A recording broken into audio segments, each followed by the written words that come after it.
All right, so now that we've talked about how to observe the different parts of the eye you'll be drawing and where to look in your picture for that, I'm going to go ahead and show you how I would do that on my paper. So here's my paper, here's the picture, and like we talked about, first I'm going to draw that eyeball. And it's really, if I look at this as the square here, the eyeball would take up almost all of it, even though it's covered up by the eyelid. So here's my paper.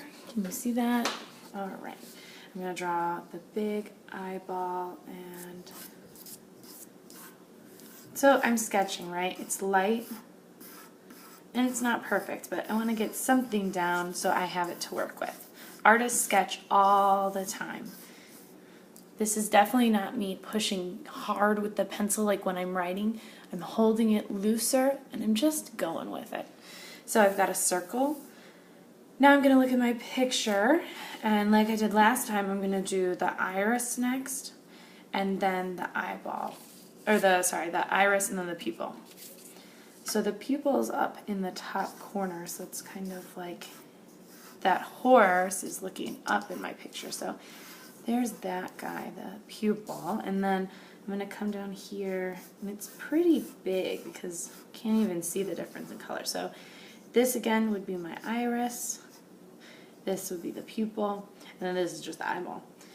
On our list of things that you guys are all going to have, that we studied in our notes and everything, is we need to have the eyelid too, right? Those are 3 parts we need to have. In my video, I went over the different parts where I'm going to start by not just drawing what I think I know. I'm going to really follow this where it goes kind of straight across and down, or more at an angle, I guess. And then the bottom is almost that U shape. And then, of course, this is kind of a triangle oval shape. So over here, I'm going to start and go, it's going to cover it up a little bit. And then I'm going to curve and go at that angle again. Oh, it's sharper than I even drew. I'm going to look back, pretty sharp angle. Mine was out here, so let's go this way, way down. Now the bottom is that U shape, and I'm going to look at mine. I don't see any eyeball, so I really need to get close. Maybe this could be a little bit of the white of the eyeball, but I'm not really sure that it is. So down here, and it curves like a U, almost like the bottom of that circle I made, and then it kind of goes straight. And there's that triangle shape. When I look at the photo, it's a little more curved. You're always looking back at your photo, back and forth, comparing what you did and what you see. Don't just draw what you think you know, because I'd be like, oh yeah, that's perfect, but these don't match. So I'm going to come back here, and it's going to curve up a little bit, and then down to be that point. Up and down. Then this, I think, opens up a little bit more. It's not as straight as I first drew. So I see the basic shapes again. So let's go ahead and erase the eyeball out. It is important to draw it your first time so that you really know that it is going to be a round shape, right? If I didn't have that, I might not have remembered that it's under there or where the iris really would stop. So even if you don't keep it the whole time, that's why we have erasers, and it's going to help you plan out things. Because in this corner, there's this light area, but the actual eyeball stops over here. I'm going to look for changes, those highlights, and I see one here. Let's see, I'll scoot over a little bit. I see it over here and here. So let's see, if this is the white part, this is dark, then here there's just a little shape like that. And even up higher, there's another little shape. Now, they aren't perfect matches, but I'm just sketching what I see. Clear off some of those. Remember, when you have the chalks on there, don't wipe with your hands. This is just pencil, so I can still do that. Over here, there's like, this is kind of covered in highlights, but then, oh, you know what I need is that little part of the eyelid before this part in here, where it's just skin, there's no fur.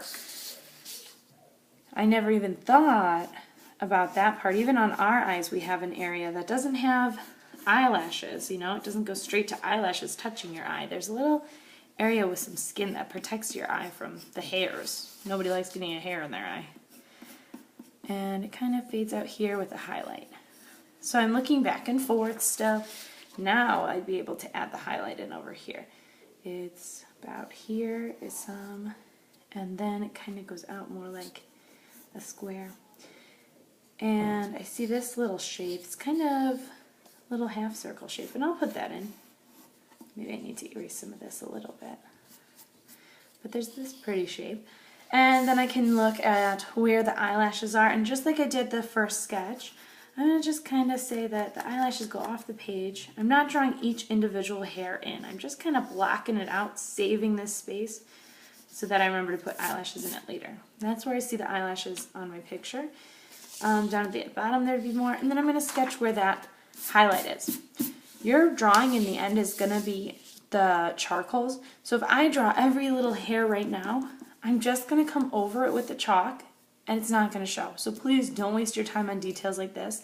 It's not going to help you. You want to focus on big color changes. So there's that shape. So I would look, and it looks like it starts about here. And maybe a little swoosh over here.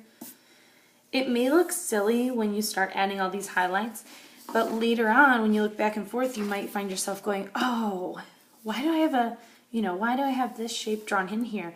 Oh, because there's this lighter area. That's why. I don't want to forget that. If it were all flat and plain and no color changes, that texture that we practice drawing, that texture wouldn't even be showing. So you want to make sure you've got these highlights sketched in to really give your eye a real animal look. Eyes are the windows to the soul, so remember to really take your time. Some of your eyes will have a highlight, a shiny spot. Mine doesn't in this picture. It looks like my highlight, it's not in here, it's more up here, but other images in the book are going to have a highlight right on the eye. For example, this one, the iguana one, has this little circle. It's not a pupil, it's not an iris, it's definitely not an eyelid. The eyelid's around here. But right here is a highlight, and we're going to want to make sure we definitely put that in, so you would want to put that in your sketch as well. Mine doesn't have it, so this would be my final sketch for my eye. It looks a little strange right now, but it will help so much when you get to the chalks.